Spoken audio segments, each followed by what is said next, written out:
yakambokatwa fiji yedu pane zvakazvaatoitika tinoipa kuti tiri kunzwika kwamuri ikoko saka tiri pakukwazisana nai totongotangidza patasiyira ipapo.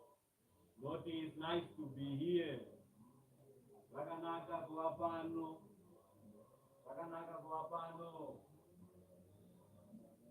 Zvipiko tinotenda kuna Mwari unochengetedza mazuva ose nokupa upenyu. Mwari unotirangarira panguva dzose. Mwari akatipa mwanakomana wake Kristu Jesu kuti apiwe sechipiriso chezvinonhuhwira pamberi paMwari, kuti iye atipe upenyu husingapere muna Kristu Jesu. Ropa rake rakaponeswa. Naizvozvo Baba vari kumusoro kudenga, Jehovha Mwari waIsraeri, ngaakudzwe kubva zvino nokusingaperi. Kudzwa Ishe wamadzishe, Mambo wamadzimambo, Ishe wedu Kristu Jesu, ngaakudzwe kubva zvino nokusingaperi-peri. Tinokudzawo Mweya Mutsvene waMwari, Mweya wezvokwadi, mumwe munyaradzi watakapiwa, takakumbirirwa kuna Mwari kuti ave nesu atidzidzise zvose zvofanira kuti zviitwe, zvinenge zvasara zvacho Mwari achasedzesa kana achinge achiuya. Naizvozvo tinokutenda nyasha dzekudenga dziri pamusoro pedu, uye sechechi yaMwari nyasha dzekudenga dzinotitevera. Kururama kurambe kuri kwatiri, tirambe tiri pakutenda, uye tinzwisise rwendo rwokunamata, rwendo rwokuenda kuparadiso yaBaba ekumusoro kudenga. Mweya Mutsvene akauya kuzotidzidzisa pamusoro pezvivi zvedu napamusoro pekumuka kwevakafa, vapiwe upenyu husingaperi muna Kristu Jesu. Naizvozvo tinomira pamberi pano, Mweya Mutsvene akazara matiri, tikuparidzirai upenyu, tikuparidzirai mashoko anokupinzai kurusha ekumusoro kudenga. Bvai pakutadzira Mwari, bvai pakusarurama, uyai kuna Mwari, uyai pakururama kwaMwari. Vabhatidzwai muzita raBaba neMwanakomana neMweya Mutsvene.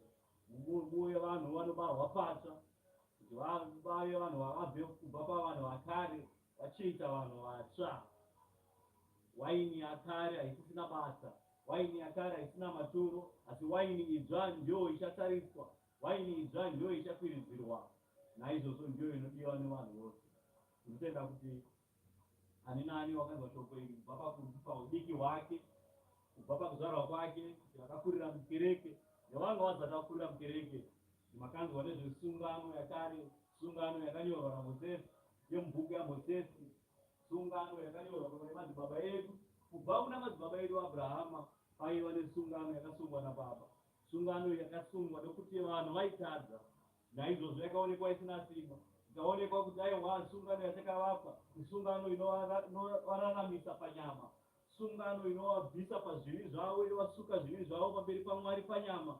Asizve pane sungano yandichaita, sungano ichaitwa pamweya, isingave sungano yezvinopiwa zvinopiriswa zuva nezuva, pasingaurayiwe mhuka zuva nezuva, pasangwane kupiriswa zuva nezuva, asi pave nechipiriso chimwe chete chinogara nokusingaperi.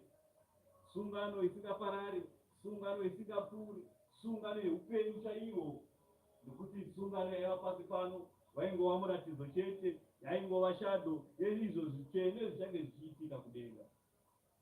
Mwari anobata zvinhu zvake neutsvene, Mwari anobata zvinhu zvake neuchenjeri. Naizvozvo neutsvene neuchenjeri hwazvo, asi vanhu vanouya kuzovhiringidza, vanovhiringidza nekuti vanopfekwa nevakaipa. Vapfekwa nevakaipa voita kuti vanhu varambe vakabatira pasungano yakare. Sungano yakare iyo yakaparadzwa nokuuya kwaKristu Jesu. Naizvozvo sungano itsva iri muna Kristu ndiyo yatofanira kubatisisa, nokuti ndiyo sungano isingaparare uye isingapfuuri. Ina muprista mukuru anogara nokusingapere, uyo akagariswa parudyi rwechigaro cheushe chekumusoro kudenga pana Mwari. Naizvozvo sungano iyoyo ndiyo chete yatofanira kutarisa, ndiyo sungano yatofanira kuchengetedza. Asi kusakadzwa kweyekutanga zvireve kuti yekutanga haisisina maturo. Kusakadzwa kweyekutanga hazvireve kuti yechipiri yaane basa kudarika yekupedzisira yekutanga. Ndinoti kudii? Makanzwa Elisha achiti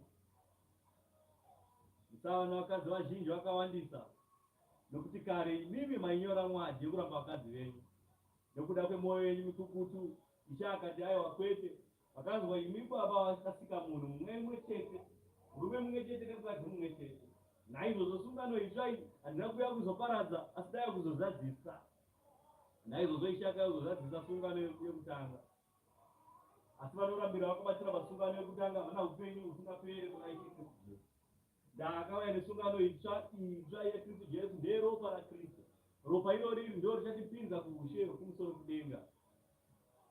Ani anotenda kuna iye Ishe ndiye achava neupenyu husingaperi. Zvino unotenda seiko kuna Ishe iye usingatende kusungano yaakauya nayo?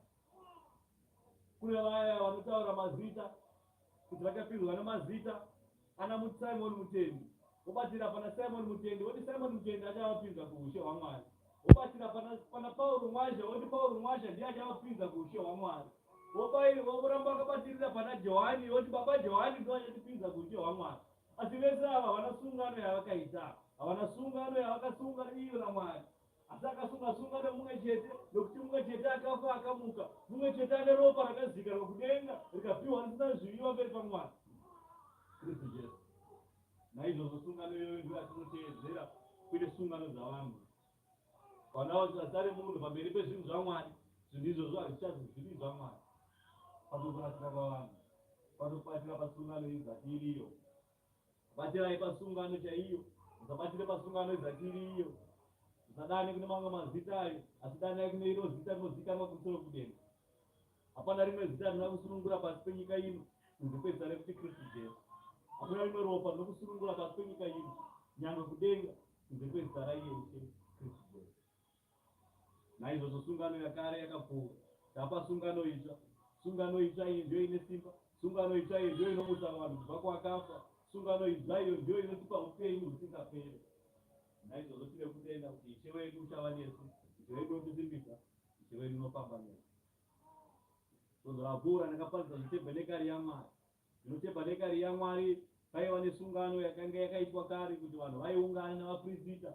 Muprista mukuru ndiye aienda paimba yekutanga achipinda mutemberi, aipinda paimba yekutanga. Paimba yekutanga ndipo painzi patsvene, ndipo paiva nezvigadziko nemwenje. Zvitsvene zvaMwari zvaiva zviri ipapo, asi muprista mukuru ndiye aipinda ega muimba yemukati painzi kutsvene-tsvene. Ikoko ndiko kwaienda neropa nezvipiriso zvenyu zvanenge mapirisa. Kusvika ikoko muimba imomo ndoo manga mune tebhenekari yaMwari, ndimo mamune areka. Aiti apinda imomo ndoo maitwa mabasa makuru. Mwari ndoo maisangana nemuprista wake, obva agamuchira zvipiriso zvenyu zvamaipirisa, zvipiriso zvezvipo nezvipiriso zvezvinonhuhwira nezvipiriso zvezvinouraya nezvinopiswa. Zvose zvipiriso zvaitwa kuti vanhu varegererwe pakutadza kwavo nezvivi zvavo. Asi vanhu vairegererwa panyama, asi mweya yavo vairamba vachitadza. Vachiramba vachidzoka, vachiramba vachitadza. Mwari akaona kuti zvipiriso zvaakuwanda kuwanikwa zvichiurayiwa pazuva nezuva. Vanhu vachiramba vachitadza, kutadza kwasi kupera, vanhu varamba vachitadza chete. Zvino vanhu vakaramba vari pakutadza. Vanhu vakaramba kuwedzera, vari kuramba vachiwedzera kutadza. Svika Mwari ataura kuti aiwa, tarirai neimwe sungano yandichaita. Nokuti sungano yandichaita ndeyekudzora munhu wakare uyo wakafa mugadheni reEdheni. Ndiko kwakune pfungwa dzaMwari. Mwari pfungwa dzake dzanziriko kuti adzose upenyu hwakaraswa naAdhamu kubva mugadheni, kuti audzore, asati audzora nenyama. Mwari akasvika panguva yekuti handichana chipiriso chezvinopiswa, handichana chipiriso chezvinonhuhwira, handichana chipiriso chezvinopiswa nezvinouya kwandiri, asi ndakuya chipiriso chenyama neropa. Dai ari mazuva ano Mwari obva auya mukereke kuti Mwari ataura kuda nyama neropa. Vanhu vaitaura kuti aiwa chechi yai kuromba, vanhu ava vakaromba vataura zveropa nenyama. Vaisara vakamira wega, paridza wega, vanhu vese vota mababa vakabata. Asi zvino Mwari akaita zvinhu zvake neuchenjeri. Mwari akati ndoda ropa, ndoda nyama, asi ropa nenyama iyoyi haizatiri ropa bedzi, ichange richibva kune munhu wese wese. Handichazivi nyama chete nobva pazvipfuwo kana kubva pamunhu vanhu venyu, asi inini ndichatsvaga wangu andichaisa ipapo. Ndichakupai mwanakomana wangu, iwo ndichakupaiwa nyama tsvene zati ine zikomerwa. Ndichakupai iye nekuti ropa rake rine umambo, nekuti iye ndiye mambo anogara nokusingaperi. Ndichamuisa muimba yamambo Dhavhidha, iyo rakatipa chipikirwa kuti achava zvikuru sei baba vamarudzi. Naizvozvo ushe hwake huchagara nokusingaperi. Mwari akabva azadzisa izvozvo akatipa mwanakomana wake Jesu Kristu akabarwa murudzi ramambo Dhavhidha. Abarwa murudzi ramambo Dhavhidha, nyama yake iyoyo ndiyo tsvene yakanga ichizopiwa pamuchinjikwa. Neropa rake rakadeurwa pamuchinjikwa ndiro rakatipa upenyu husingaperi. Muprofita wedu mukuru akafa mazuva 3, akamuka rechitatu, akaenda kumusoro kudenga, akanopa zvinonhuhwira kubva paMwari. Mwari akapiwa zvinonhuhwira kuti Mwari atiregerere pazvivi zvedu, akazvipa kamwe chete. Naizvozvo akamuka kamwe chete, akafa kamwe chete, uye akagara ushe husingaperi kamwe chete nokusingaperi. Haafi akabviswa nemunhu, hakuna ungamubvisa pachigaro ichocho.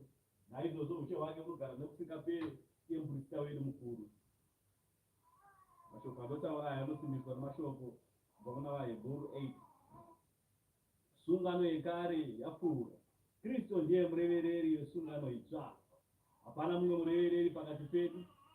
Pauro mwaja haazari ari murevereri pamberi pedu naMwari. Hakuna kana mumwe, kana mutendi Simon mutendi haazi murevereri pakati pedu naMwari. Kana apostoli Chiwenga haazari ari murevereri pakati pedu naMwari. Makambiwa haazari ari murevereri pakati pedu naMwari. Baba Johana haazari ari murevereri pakati pedu naMwari. Vese ivava hapana murevereri pamberi pedu naMwari. Asi Kristu Jesu ndiye wega murevereri pakati pedu naMwari. Vanhamba vevhati zvino shoko guru pana izvozvi zvatataura ndiro kuti tino muprofita mukuru wakadai wakagara kurudyi rwechigaro choushe choumambo kudenga.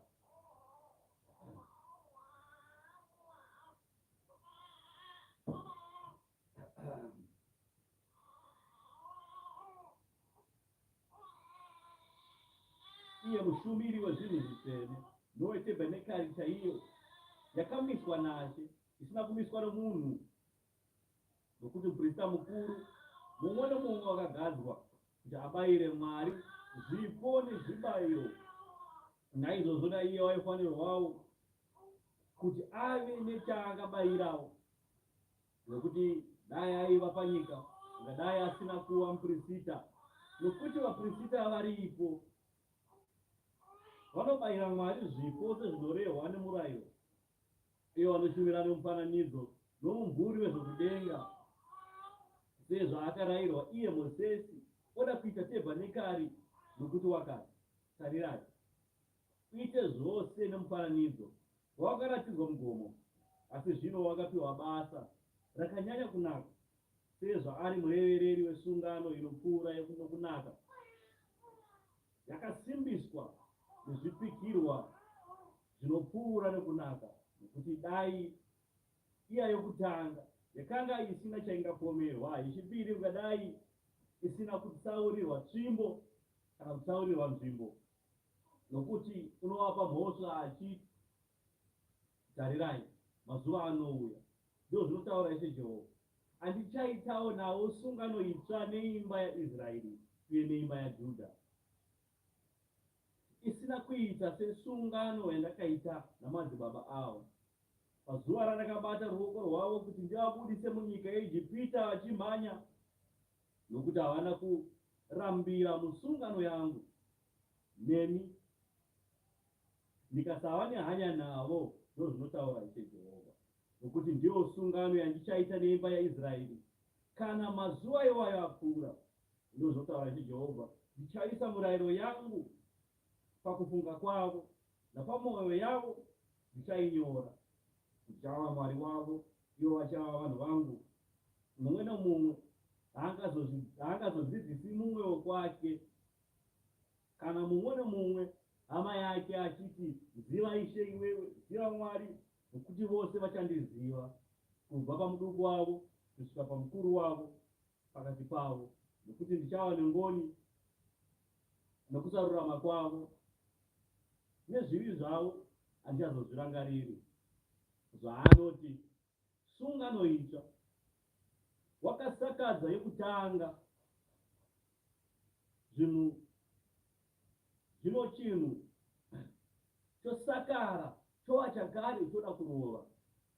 Kurava kuti hembe yenyowani yatinopfeka nyowani, hembe yatinopfeka yataipfeka kudhara 1920, hembe iyoyo taibudisa apa yatsamwe, yaora, yabharuka-bharuka ane magamba. yaonekwa yane magamba, yaonekwa yatsaru, kala ichaoneka kuti yaiva red here kana kuti yaiva yebrown here, yapera muto, yapera kala ine maburi maburi. Asi hembe inozikanwa sehembe, asi hembe iyoyo inopfekwa. Kuna vanzoipfeka hembe iyoyo achitotoida, ndiyo yatotoda iyoyo ofamba nayo iyoyo achimhanya nayo, achifamba chipisa akachena.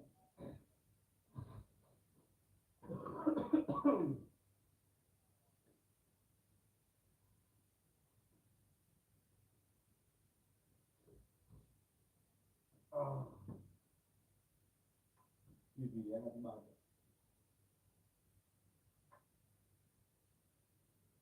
Zvino hembe yakare yachosakara chaora, sezva chaora pakudiwa hembe nyowani.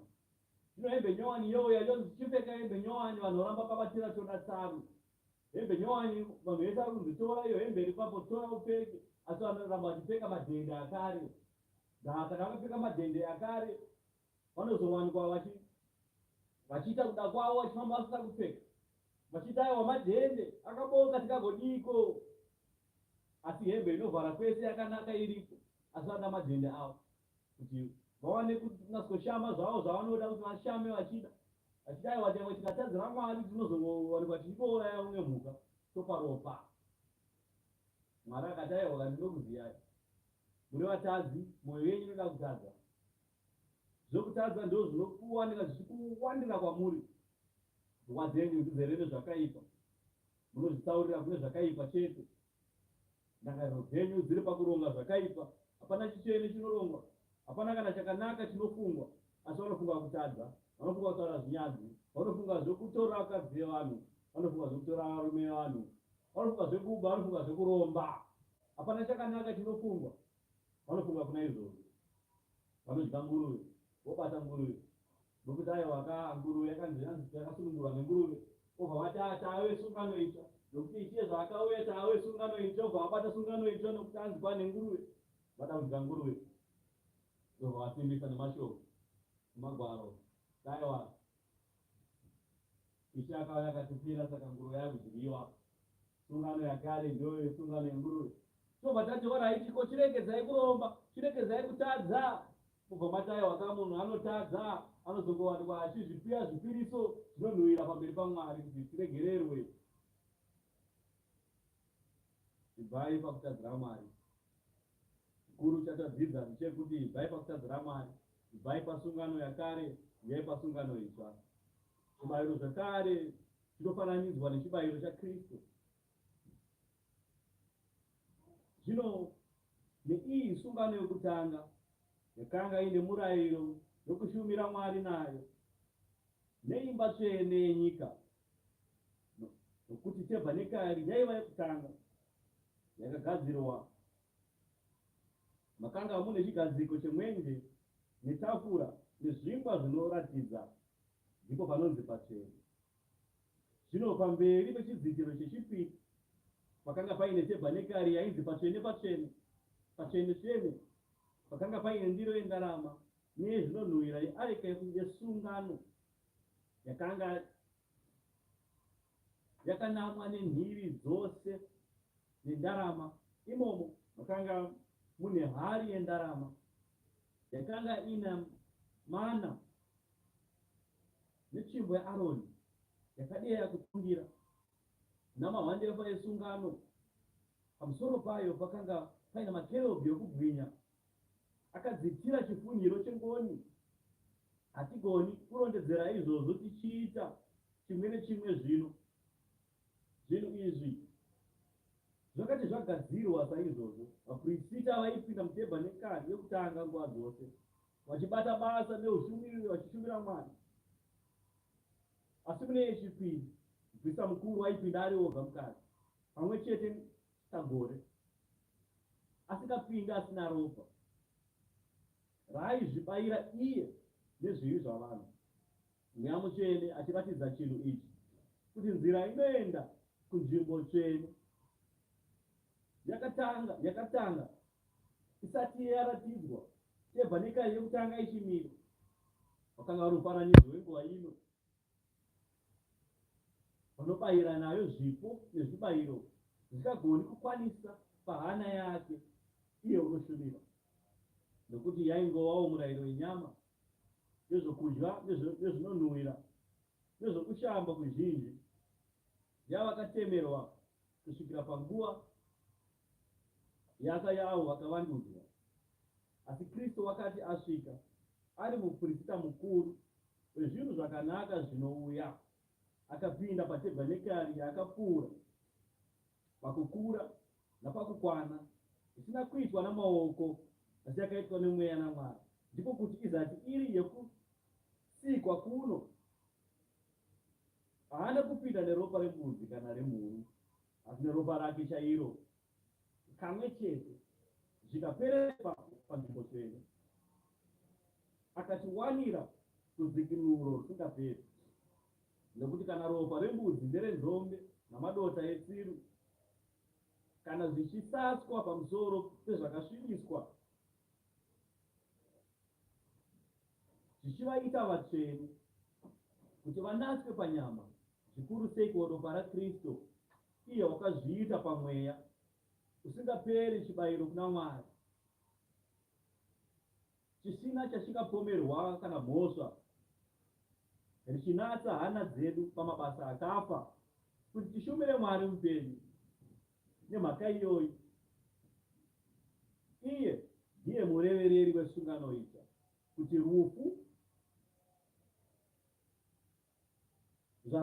zvarakasvika kuzodzikinura avo vakadarika pasungano yekutanga, vakadanwa kungopiwa chipikirwa chenhaka isingaperi. Nokuti apo pane testamende panofanirwa kuvawo nerufu rwaiye wakaiita, nokuti testamende ine simba kana munhu afa, nokuti hatikatongovi nesimba kana wakaita iye achiri mupenyu. Naizvozvo sungano yekutanga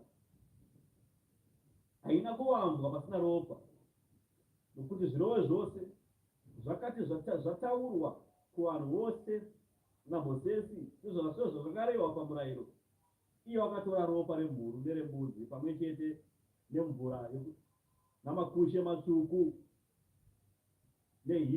nehisopi, akasasa bhuku imene navanhu vose, achiti iri ropa resungano yamakarayirwa naMwari. Uyezve wakasasa saizvozvo neropa tebhanekari nemidziyo yose yekushumira nayo. Zvirokwazvo tingati pamurayiro zvinhu zvinenge zvose zvinonatswa neropa, uye kana kusina ropa rinoteurwa hakuna kungakanganirwa. Saizvozvo mufananidzo yezviri kudenga yaifanirwa kuti inatswe nezvibayiro izvi, asi zvino zvokudenga zvimene kuti zvinatswe nechibayiro zvinopfuura izvi kunaka, nekuti Kristu haana kupinda panzvimbo tsvene yakaitwa namaoko avanhu ino mufananidzo iyo iri chaiyo, asi wakapinda kudenga kumene kuti zvino azviise pamberi paMwari nekuda kwedu.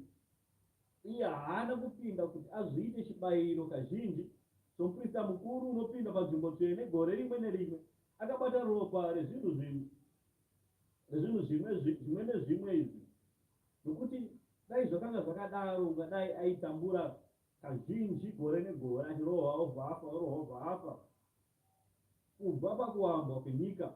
Asi zvino wakaonekwa kamwe chete pakupedzisira kwenguva kuti aparadze zvivi nokuzviita zvibayiro nokusvika chibayiro kwake, uye vanhu zvavakatemerwa kuti vafe kamwe chete, kutongeswa kugotevera. Saizvozvo Kristuwo zvaakaitwawo chibayiro kamwe chete kuti atakure zvivi zvavanhu vazhinji, kuchazoonekwa rwechipiri asingatakuri zvivi. Naizvozvo vanomutarira kuti avaponese. Ishe wedu zvaakauya pano panyika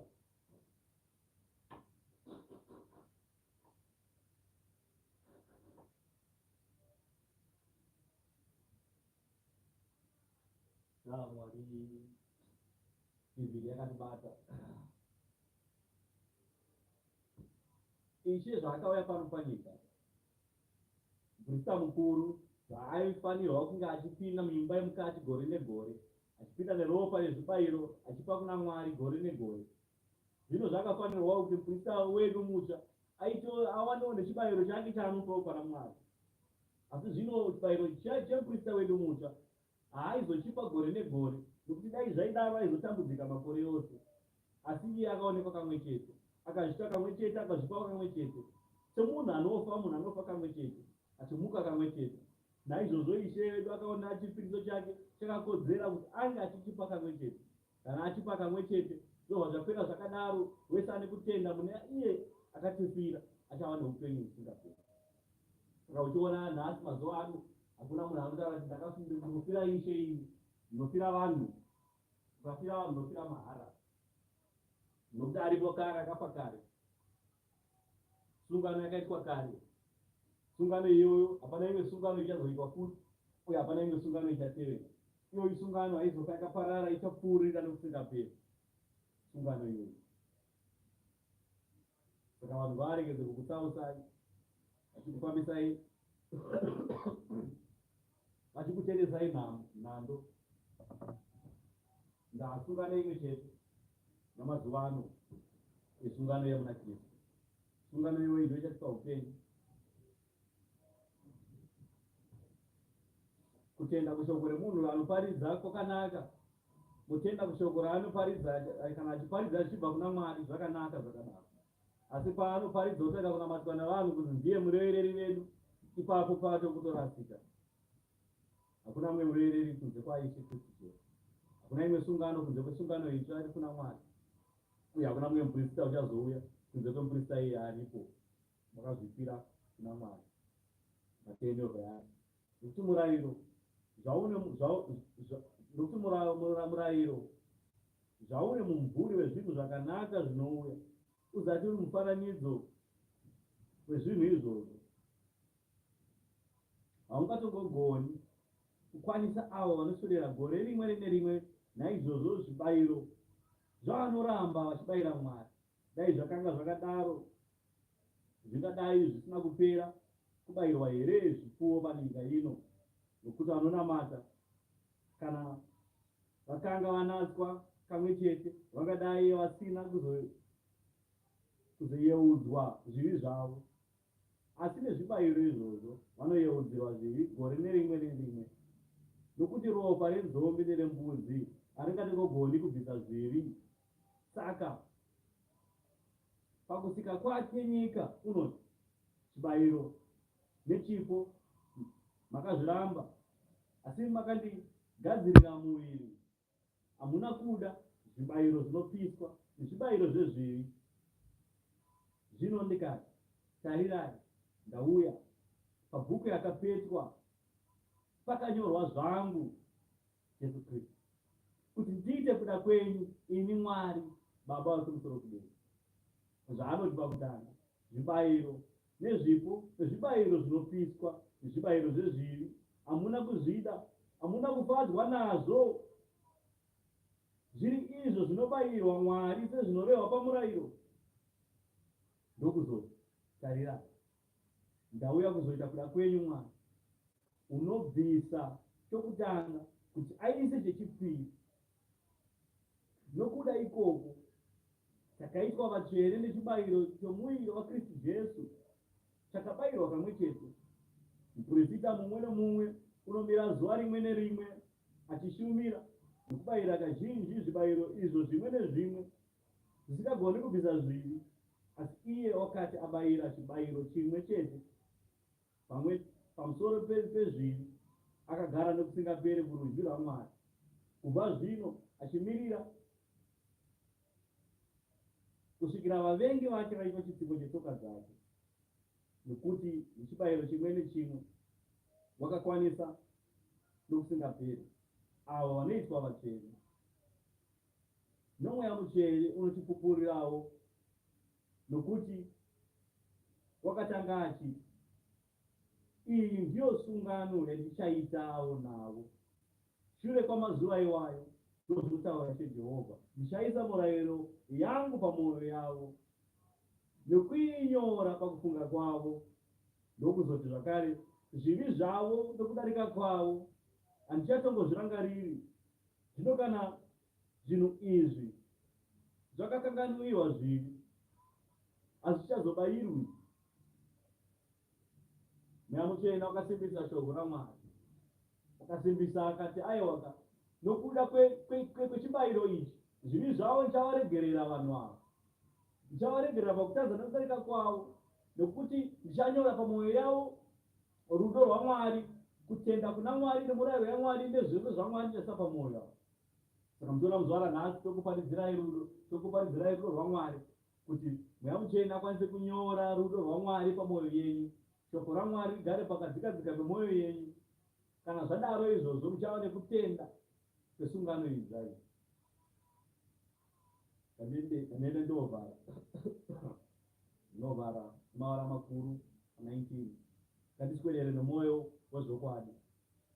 Naizvozvo hama dzangu,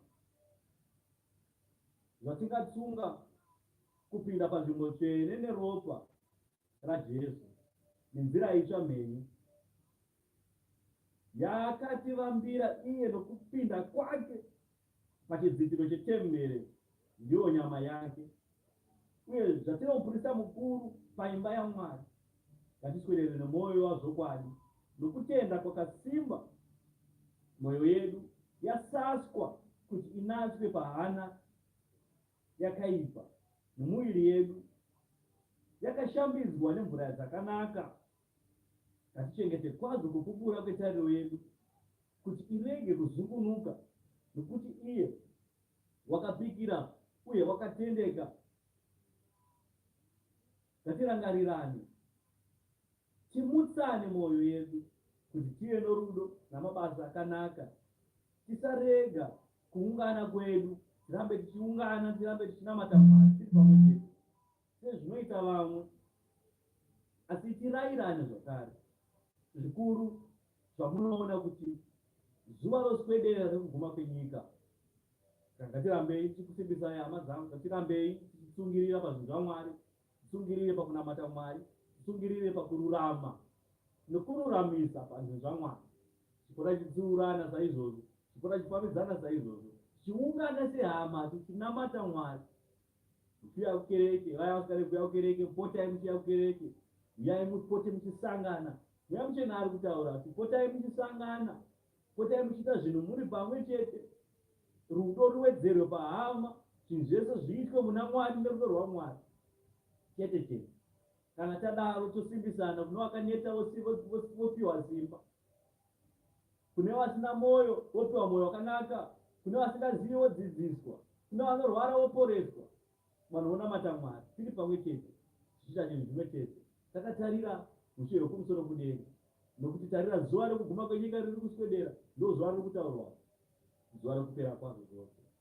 Aiwa, ndoti vanhu vari kutanga nekupedzisira Mwari ave naye kunzwa nekugwinya namasimba ose kazive panzvimbo yenyu Jehovha zuva zvino nekusingaperi. Asi ndangogumbira pano, ivhiri inei handibata kwauro kuonana somo rinouya.